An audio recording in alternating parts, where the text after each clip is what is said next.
Server आलम जिंदाबाद, हमारा इतिहास जिंदाबाद, सुरजापुरी जिंदाबाद, शेरशाहबादी जिंदाबाद, कुलैया जिंदाबाद, सीमांचल की जनता जिंदाबाद, पतन छाप जिंदाबाद।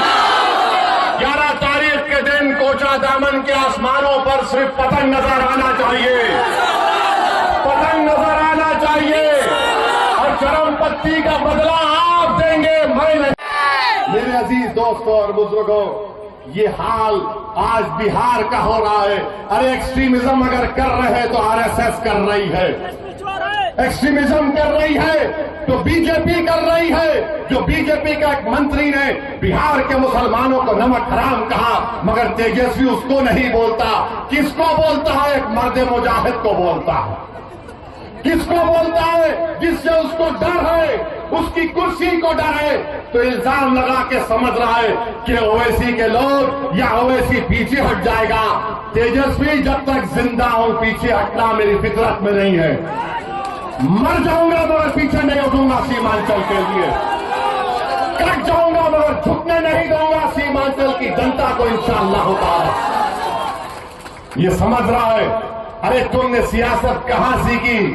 हम जब पैदा हुए तो हमारे अब्बा ने, मरहूम बाप ने, अल्लाह उनकी मग़फ़िरत करे, एक बड़े अहले दिल को बुलाकर कहा कि हमारे कान में अज़ान दो। उसके बाद हमारे अब्बा ने कहा सियासत सियासत सियासत सियासत। हम सियासत को जानते हैं और तुम्हारे जैसे लोगों को तो उंगलियों में खेल लूंगा इंशाअल्लाह ताला। तुम देखते जाओ, तुम मुझे गाली देकर मुझे तकलीफ नहीं पहुंचाए। तुम सीमांचल के हर उस शख्स को जो सीमांचल की नाइंसाफी को खत्म करना चाह रहा, तुम हर उस मां बहन को तुमने उनका दिल दुखाया जो आज सीमांचल की लड़ाई को अपनी लड़ाई समझते हैं। तुम हैदराबाद की जनता को गाली दी, तुमने उत्तर प्रदेश और महाराष्ट्र के अवाम को तुमने दिल दुखाया है। इंशाअल्लाह ताला जब किसी का दिल दुखता है और अल्लाह की बारगाह में हाथ उठाता है, जिस तरह गुड्डू भाई ने दुआ की थी अपने वालिद के लिए, इनका दिल दुखा था। जिसका दिल दुखता है, जिसका दिल टूटता है, अल्लाह उसके दिल की लाज रख लेता। तो मेरे अजीज दोस्तों और बुजुर्गों, आपसे अपील यही है कि 11 तारीख के दिन आप पतंग छाप को वोट दीजिए और तेजस्वी को बताइए। अरे हम सीमांचल के गांव में जाते हैं गाड़ी में, ये बेचारे रण कटोले से उतरते बैठ के चले जाते कि अवाम में उसके खिलाफ एक तूफान उमड़ रहा है। और जब जालिम को नजर आ गया कि सीमांचल की जनता अब अपने तौर पर नेता बनने जा रही है, सीमांचल की जनता मजलिस के परचम को उठा ली है और सीमांचल की जनता ने अपने वोट से अपने नुमाइंदे को कामयाब कर लिया। सीमांचल के बहुत ही दूर दराज के गांव में गए, 8 साल के 7 साल के बच्चे, हम नमाज पढ़ने के लिए गया असर की, तो बाहर निकले तो हमारी बहनें माएं ठहरी हुई थी इज्जतदार, बुजुर्ग खड़े हुए थे, नौजवान तो बेचारे पलायन कर चुके। तो बच्चे 8 साल के बोले पतंग छाप पतंग छाप पतंग छाप पतंग छाप। तेजस्वी देख लिया तूने, 8 साल का बच्चा देखकर बोल रहा है पतंग छाप पतंग छाप। मगर तुम तो आसमान पे उड़ रहे हो, तुम जमीन पे कहाँ आओगे? आओगे तुम जमीन पे इंशाअल्लाह ताला। सीमांचल की जनता तुम्हें जमीन पर सुलाएगी इंशाअल्लाह ताला। अब सीमांचल से नाइंसाफी नहीं होगी। मैं आपसे वादा कर रहा हूं, कोचा दामन में, निशांदरा एरिया में, बहादुरगंज और टेढ़ागाछ के लिए एक ब्रिज की जरूरत है ताकि बिशनपुर की मार्केट को फायदा हो सके। मैं उम्मीद करता हूं कि हमारे सरवर आलम साहब वो काम करवाएंगे। और साथ ही साथ एक यहां पर एक जो अभी आपने सुना कि कई रोड की जरूरत है, अभी काम होना बाकी है, इंशाअल्लाह ताला वो तमाम काम हम करवाएंगे। आपका बहुत बहुत शुक्रिया। पतंग छाप जिंदाबाद।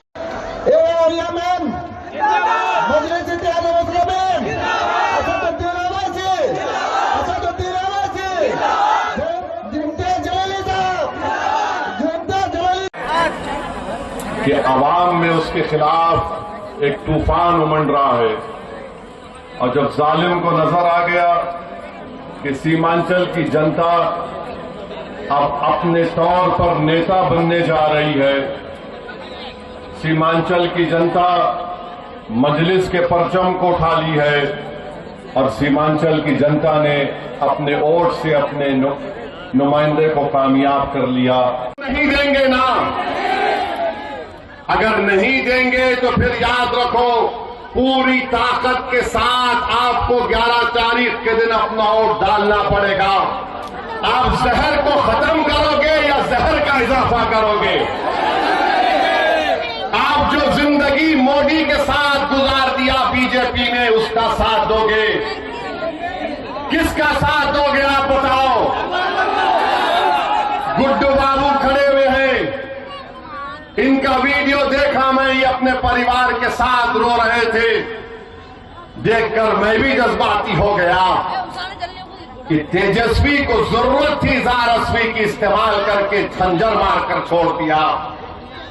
मैं फोन करके इजहार अस्वी साहब गुड्डू बाबू से मिला और इजहार अस्वी साहब के घर जाकर उनसे मुलाकात किया। तेजस्वी तुम एक बात सुन लो, तुमने इजहार अस्वी को छोड़ा, ना कोचा दामन ने इजहार अस्वी को छोड़ा, ना ओवैसी ने इजहार अस्वी को छोड़ा। हमेशा हम इजहार अस्वी का साथ देंगे। कल जब घर से निकल रहा था तो मैंने कहा हाजी साहब अब तुमको कहीं जाने नहीं दूंगा मैं, अब तुमको मेरे साथ रखूंगा हाजी साहब, और अगर मैं दुनिया से जाऊंगा हाजी साहब तो तुम्हारे कंधे पर तुम मेरा जनाजा लेकर जाना। अब यहां से कोई रास्ता नहीं हाजी साहब। तो इजहार अस्वी साहब ने कहा कि बिल्कुल सही है, हमको धोखा दिया और हमको इस्तेमाल किया। तो मेरे अजीज दोस्तों और बुजुर्गों, पहचानो इन लोगों को, उनको टिकट देते हैं जो ट्रिपल तलाक के वक्त, CAA के कानून के वक्त बुलडोजर चल रहा है, एनकाउंटर हो रहा है, तमाम मुल्क में मस्जिदों पर हमले हो रहे हैं, केसेस बुक हो रहे हैं। ऐसे आदमी को लाकर तेजस्वी ने अपना टिकट दिया है। सोच समझ कर कोचा दामन की जनता अपना वोट का इस्तेमाल करना, और ये कोचा दामन मजलिस का है और हमेशा रहेगा इंशाअल्लाह। पिछले पार्लियामेंट के चुनाव में आपने अख्तर उल ईमान को, मजलिस को 65,490 वोट दिए। 5 साल पहले मजलिस के उम्मीदवार जनाब इजहार अस्वी साहब को आपने 79,890 वोट दिया था। तो पार्लियामेंट में भी यहां से अख्तर उल ईमान को लीड आई, असेंबली में भी मजलिस को लीड आई। मास्टर इंशाअल्लाह तू हारेगा। कोचा दामन की जनता दलालों को हराएगी। कोचा दामन की जनता रुश्वत लेने वालों को कभी माफ तो कबूल नहीं करेगी। और दूसरी बात, तेजस्वी यादव ने आज मीडिया को इंटरव्यू देते हुए कहा कि असदुद्दीन ओवैसी से मीडिया के लोगों ने पूछा, एक मोहतरमा ने पूछा कि आप ओवैसी से क्यों इत्तेहाद नहीं किए? तो तेजस्वी ने कहा कि ओवैसी, क्या कहा उसने? ओवैसी एक्सट्रीमिस्ट है, चरमपंथी है, इंतहा पसंद है, दहशतगर्द है। आप बताइए हमको, हम तेजस्वी को बोलेंगे बाबू एक्सट्रीमिस्ट को तुम जरा अंग्रेजी में लिख के बता दो।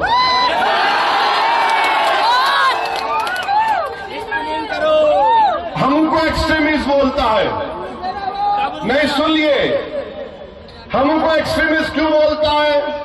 इसलिए बोलता है कि मेरे चेहरे पे दाढ़ी है, सर पे टोपी है, मैं नमाजी हूं, मैं अल्लाह की इबादत करने वाला हूं, मैं किसी के आगे सर नहीं झुकाता सिवाय जमीन व आसमान के खालिक के, मैं किसी को मानता नहीं सिवाय अपने रब के, मेरी बीवी हिजाब करती करती है, मेरी बेटियां करती है, वो तमाम के तमाम कुरान की तिलावत करती है, मैं अपने मजहब पर फख्र से चलता हूं, तो ये बोलता है ये एक्सट्रीमिस्ट है। अगर ये एक्सट्रीमिस्ट है तो तेजस्वी सुन ले, कान को साफ करके सुन ले, मैं और मेरी औलाद सुबह क़यामत तक रहेगी तो हमेशा हम अल्लाह की इबादत करते थे, करते रहेंगे। हम कुरान को अल्लाह का कलाम मानते थे, मानते रहेंगे।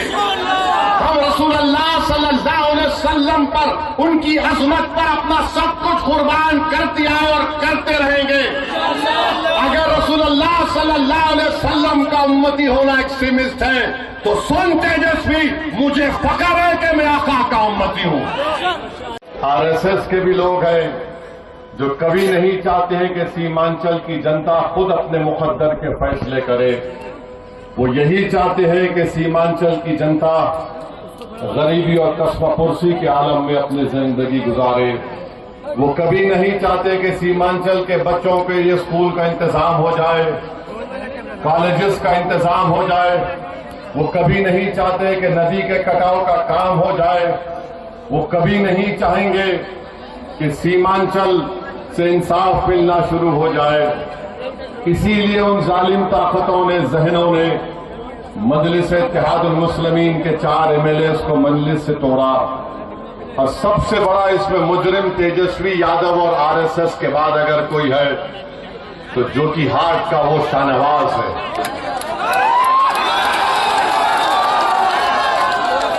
इसने पैसे लिए और बदनाम किया इज़हार रस्वी साहब को। ये मिनिस्टर बन गया और बदनाम किया सीमांचल की जनता को। मैं इज़हार रस्वी साहब से भी मेरी बात हुई, मगर आपको मालूम कि क्यों तेजस्वी यादव ने शाहनवाज को टिकट दिया और इज़हार रस्वी साहब को क्यों नहीं दिया, रुकनुद्दीन को क्यों नहीं दिया, अंजर नईमी को क्यों नहीं दिया, और यहां से ऐसे आदमी को टिकट दिया जो बीजेपी के साथ था, जो बीजेपी के साथ था। सुनो, जो बीजेपी के साथ उस वक्त था जब CAA का कानून बनाया गया, जिसमें मजहब के नाम पर कानून मोदी ने बनाया, तो ये मास्टर मौजूद। ट्रिपल तलाक का गलत कानून शरीयत के खिलाफ बनाया गया, ये मौजूद। बुलडोजर चला, लोग के घर तोड़े गए, पूरे भारत में नफरत की फिजा पैदा कर दी गई, तब भी मास्टर मौजूद जेडीयू में बीजेपी के साथ। तो क्यों दिया मास्टर को यहां पर और क्यों दिया शाहनवाज को जोकीहाट में, और इन तीनों को क्यों नहीं दिया, मैं बताता हूं, सुनो। क्योंकि तेजस्वी ने देखा कि इज़हार रस्वी में जहर नहीं है, इज़हार रस्वी में जहर नहीं है, तो तेजस्वी ने महसूस किया कि ज्यादा जहर सबसे ज्यादा अगर किसी में है तो उस शख्स में है जो बीजेपी के साथ था। समझा आपने? जिसके पास ज्यादा जहर था तो जहरीले को टिकट दिया, और जिसके पास कोई जहर नहीं था उसको धोखा देकर खंजर मार दिया। शाहनवाज के पास बहुत जहर था तो कहा तू मेरा जानशीन है, तू मेरे साथ रहेगा। यानी इब्लीस भी यही देखता है। इब्लीस किसको चुनता है अपना एजेंट? जो निफाक पैदा करता है, जो इत्तेहाद को तोड़ता है। तो इसीलिए यहां से मास्टर को दिया, वहां से शाहनवाज को दिया, और इज़हार रस्वी को जाना कि नहीं, ये इसके दिल में आज भी मजलिस से मोहब्बत है। ये सीमांचल का तड़प लेकर जीता है। ये कोचा दामन में दलालों को हुकूमत करने नहीं दिया, ये मजलिस को छोड़ा, मगर इज़हार रस्वी ने कोचा दामन में दलालों की हुकूमत को बंद कर दिया, दलालों को भगा दिया। तो तेजस्वी ने सोचा कि अब कोचा दामन से मोदी के चेले को लाकर टिकट दिया जाएगा ताकि मोदी का भी काम हो और फिर दलालों का राज दोबारा कोचा दामन में आ जाए। बचाओ बताओ कोचा दामन की जनता, बताओ बिलासपुर की जनता, तुम दलालों को साथ दोगे या तुम एक साफ सुथरे नौजवान का साथ दोगे? आपको फैसला करना है। एक्सट्रीमिस्ट है तो बताओ ये तमाम कोचा दामन सीमांचल के लोग जो लुंगी और सर पे टोपी पहनकर ये गले में डालकर खेतों में काम करते हैं और नमाज का वक्त होता है तो हमारी बहनें हमारी माएं सब अल्लाह के आगे सर्वसजूद हो जाती है, क्या ये तमाम चरमपंथी हैं तेजस्वी? तुमने किसको बोला चरमपंथी? बताओ मेरे अजीज दोस्तों और बुजुर्गों, तेजस्वी की नजर में चरमपंथी वो नहीं है। शेरघाटी विधानसभा से इसने टिकट दिया, एक दुर्गा वाहिनी आरएसएस की तंजीम के एक मोहतरमा को टिकट दिया, वो एक्सट्रीमिज्म नहीं है। राबड़ी देवी से इन्होंने अवार्ड दिलवाया एक शख्स को जिसका नाम कामेश्वर यादव है। कामेश्वर यादव वो है नौजवानों, आज से 35 साल पहले भागलपुर में फसाद हुआ था जहां पर तुम्हारे बुजुर्गों को काट कर खेतों में डाल दिया गया था और उनकी लाशों को दफनाया भी नहीं गया था, तो उनकी लाशों के ऊपर फूल गोभी उग गई थी। जो आरोपी है कामेश्वर यादव को तुमने अवार्ड दिया। बताओ मैं एक्सट्रीमिस्ट हूं, मैं चरमपंथी हूं, मैं दहशतगर्द हूं? और फिर मेरे अजीज दोस्तों और बुजुर्गों, आपको याद होगा 2023 में रेलवे पुलिस ने ट्रेन में एक कांस्टेबल ने 3 लोगों को नाम पूछकर गोली मार दी। एक मधुबनी के असगर अब्बास अली साहब थे। तेजस्वी तुम्हारा एक बयान बताओ, असगर अली अब्बास की मौत जो रेलवे के पुलिस कांस्टेबल ने नाम पूछकर मारी थी, मरने वाले में असगर अली अब्बास अली मधुबनी का था, मरने वाले में हैदराबाद का था। तुम मुझे चरमपंथी और दहशतगर्द कहते हो तेजस्वी? हमने क्या किया मरने वाले के लिए? माजिद हुसैन एमएलए के हल्के का वो बेचारा मजलूम था, उसकी लाश को हैदराबाद मंगवाया। हमारे कारपोरेटर बंबई जाकर उसकी लाश को हैदराबाद लाए। हमने सरकार से उस मरने वाले के लिए पैसे दिलवाए, उसकी बेवा के लिए 35 लाख का गवर्नमेंट का एक फ्लैट दिलवाया। अरे तेजस्वी, तुम मरने वाले अब्बास अली मधुबनी के ताल्लुक से तुम एक लफ्ज नहीं बोलते और बोलते ओवैसी एक्सट्रीमिस्ट चरमपंथी आतंकवादी है। याद रखो, तुम्हारे इस तरह के बयानबाजियों से कई लोग मुसलमान बच्चे जेलों में आज सड़ रहे हैं। सुनो कोचा दामन और सीमांचल और बिहार की जनता, जो 14% रहकर वजीर आला बनना चाहता है, ये उसकी सोच है कि जिसके सर पे टोपी और दाढ़ी है उसको चरमपंथी कहता है, आतंकवादी कहता है। बताओ इस तेजस्वी में और मोदी में अब क्या फर्क बाकी रहा? बताओ क्या फर्क बाकी रहा? ये सबको बोलेगा जिसके चेहरे पे दाढ़ी देखेगा, जिसके चेहरे पे टोपी देखेगा, कुर्ता पैजामा देखेगा, बोलेगा ये चरमपंथी है। मेरे दोस्त, पहचानो इन लोगों को। इलेक्शन आता जाता रहेगा, मगर याद रखो, अगर तुम सांप को दूध पिलाओगे, ये सांप इजहार असवी को डस चुका है, कहीं ये कोचा दामन और सीमांचल की जनता को ना डसे। फैसला तुमको करना है, फैसला आपको करना है। और फिर ये तेजस्वी 8 सितंबर 2022 सीवान में एक 70 साल का बूढ़ा अपने पोते के साथ मस्जिद में नमाज पढ़ रहा है। हट जाओ, मस्जिद में नमाज पढ़ रहा है। गड़बड़ हो गई, पुलिस ने 70 साल के बूढ़े को गिरफ्तार करके जेल भिजा दिया। आपको बता रहा हूं, नायडू समझ रहा था कि ओवैसी को अकेले जेल की कोठरी में रखने से ये टूट जाएगा। मैं टूटा नहीं, मेरे अल्लाह का करम था।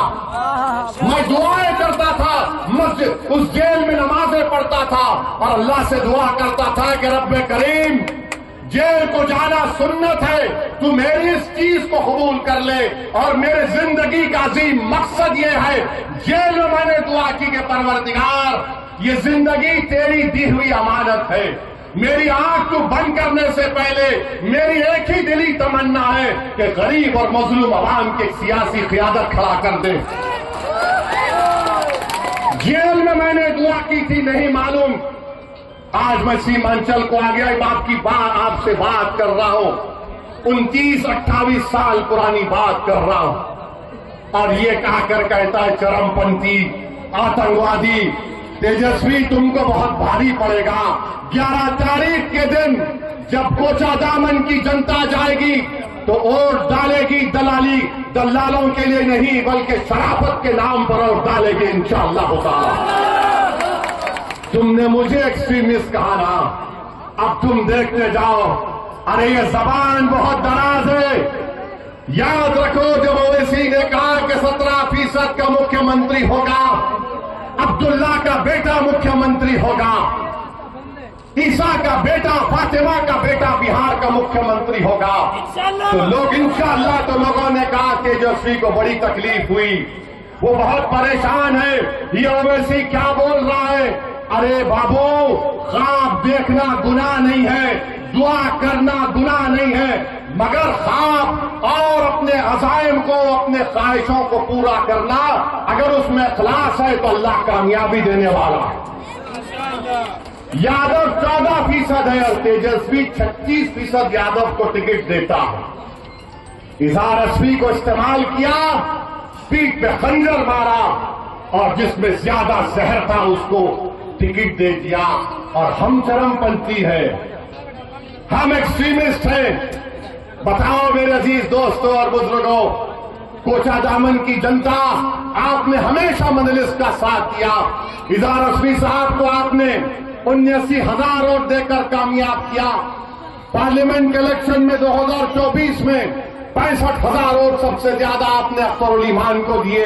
ये कोचादामन पे इंशाअल्लाह ताला आपको मजलिस के परचम को लहराना है, यहां से सरवर आलम को कामयाब करना है। और अगर जिसके दिल में इज़हार अस्वी से मोहब्बत है, वो इज़हार अस्वी की तकलीफ को भी समझो।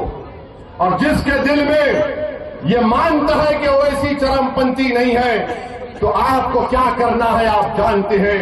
बताओ कोचादामन की जनता, क्या ओवैसी आतंकवादी है? क्या ओवैसी चरमपंथी है? क्या ओवैसी एक्सट्रीमिस्ट है? जरा जोर से बोलिए, बहरों को सुनाई नहीं देता पटना के। 7 दिन के बाद वो बच्चे को बेल हुई और लोग बोलते ओवैसी क्या करेगा। अरे ओवैसी कुछ नहीं करा, मगर कम से कम एक कुत्ते की तरह पुकार रहा था, मेरा बेटा है, छोड़ो छोड़ो छोड़ो। तुम तो कुर्सी पर बैठे थे, तुमसे उतना भी नहीं हो सका। क्या फायदा इन लोगों को इख्तियार की कुर्सियों पर बिठाने का, जब एक 8 साल का बच्चा 7 दिन के लिए अपनी मां से महरूम हो गया। और तेजस्वी एक लफ्ज नहीं बोल सके। आज तेजस्वी कहता है ओवैसी एक्सट्रीमिस्ट है, चरमपंथी है। तेजस्वी सुनो, तुम कभी बाबा साहेब अम्बेडकर का संविधान पढ़ ही नहीं सकते, मुझे मालूम। कुछ भी होगा, उस बाबा साहब के अम्बेडकर के संविधान पर, अल्लाह के नाम पर मैंने 2 मरतबा बहैसियत विधायक उस वक्त के आंध्र प्रदेश में 2 मरतबा हल्फ किया, मुझे 4 मीनार से मुंतखब किया।